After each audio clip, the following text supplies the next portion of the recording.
Okay? Right now. All right? In verse 37, 50:37, Jeremiah, Jeremiah. What does it say? We went over this in a couple of shows ago. And in the last part of the 37th verse, a sword is upon her treasures, and they shall be robbed.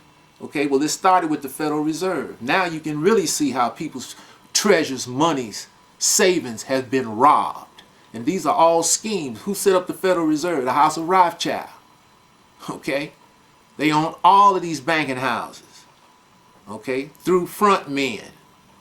Okay, and again, all your administration today and all your past administrations are all fronts for the international bankers. That's why when the bankers get this bailout money, they don't have to disclose what they're doing with it. And they haven't. Paulson hasn't disclosed what they've done with the money. He says we don't have to tell you. Okay? So who's really running the country? Barack Obama's not running it. That's for sure. George Bush wasn't running it.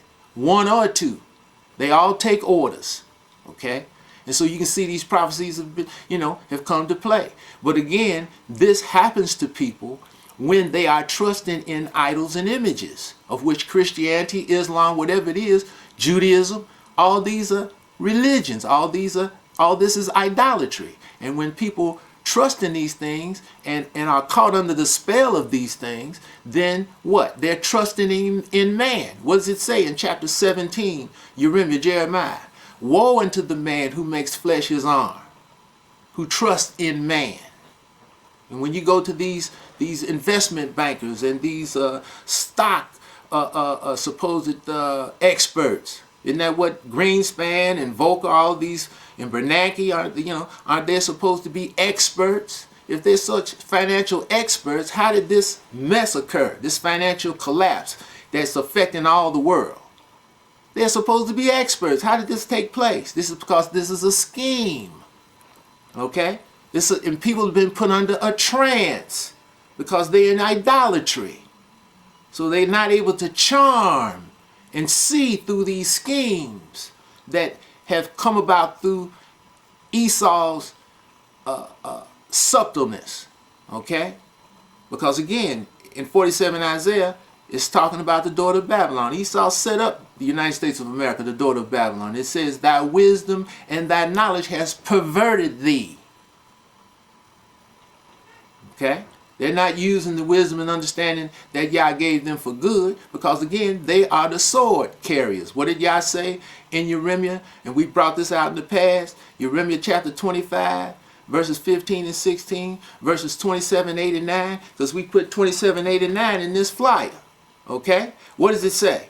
It says, Yah says, I'm going to send a sword upon the inhabitants of the earth. And again, as we said in previous shows, that's the British East India Company, the French East India Company, the Dutch East India Company. Cristobal Colon, supposedly Christopher Columbus, was an Edomite, a Jew. Because again, Israel's not Jews. We're Israelites. Okay?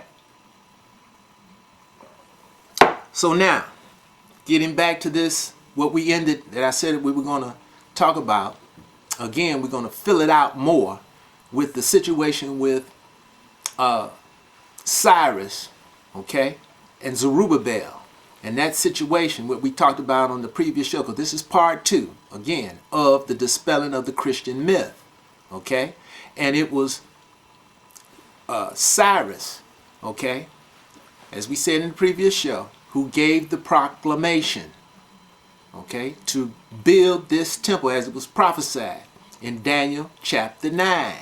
Verse 24, 25, it was Cyrus that gave this proclamation. And he gave it to who? The Messiah the Prince. Who was the Messiah the Prince? It tells you in Ezra chapter 1. His name was Sheshbazzar. He was the Prince of Yehuda. And Sheshbazzar was Zerubbabel's captive name. Okay?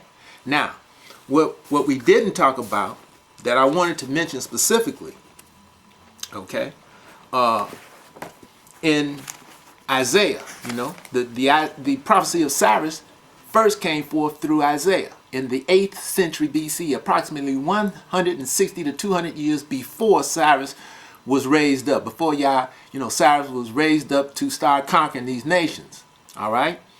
And what I didn't mention, okay, and I meant to mention, in the last show, again, was, like it says in the last verse of chapter 44, Isaiah, 28th verse, Yah says that says of Cyrus, he is my shepherd and shall perform all my pleasure, even saying to Jerusalem, thou shalt be built, and to the temple thy foundation shall be laid. Now, Cyrus issued a decree to build the temple, as it was prophesied of, as it tells you in the last chapter, 2 Chronicles chapter 36, starting at verse 21. Okay, we read that last show. All right, he issued the proclamation. It establishes this in the first chapter of Ezra. And the foundation was laid during Cyrus's time. Okay, the foundation was laid. And you read about that in Ezra chapter 3. The foundation was laid, okay? Because they finished laying the foundation on the second month of the second year of their return. Remember now, it's 52 weeks in a year, 4 weeks in a month. So after 56 weeks, the foundation was laid. They dedicated it, okay?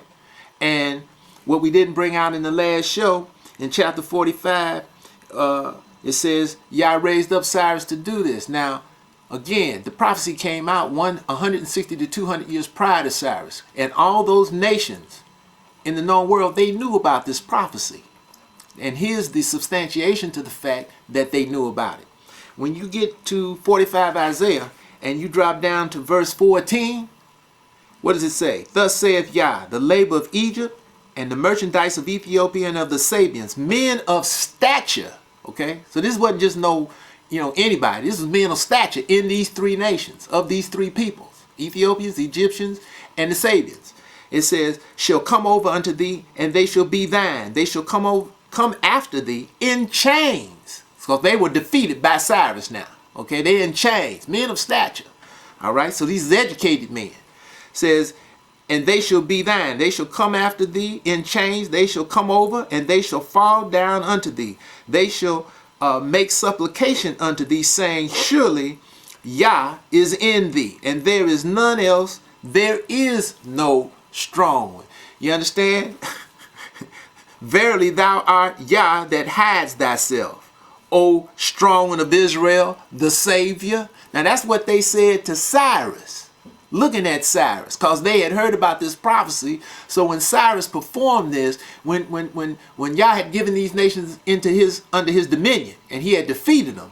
Now these is educated men that knew about this prophecy. They said, you are Yah that hides himself. Okay, now what does the next verse say?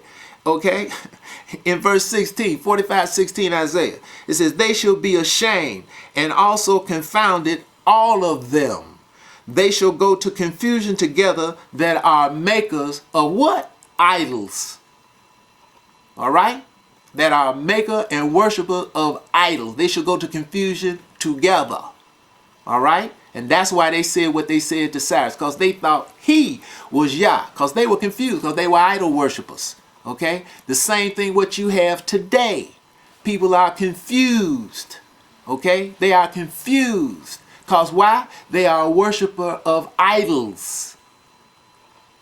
Judaism, Christianity, Islam, Scientology, Buddhism, Hinduism, whatever ism it is idolatry if it's not Yah-ism.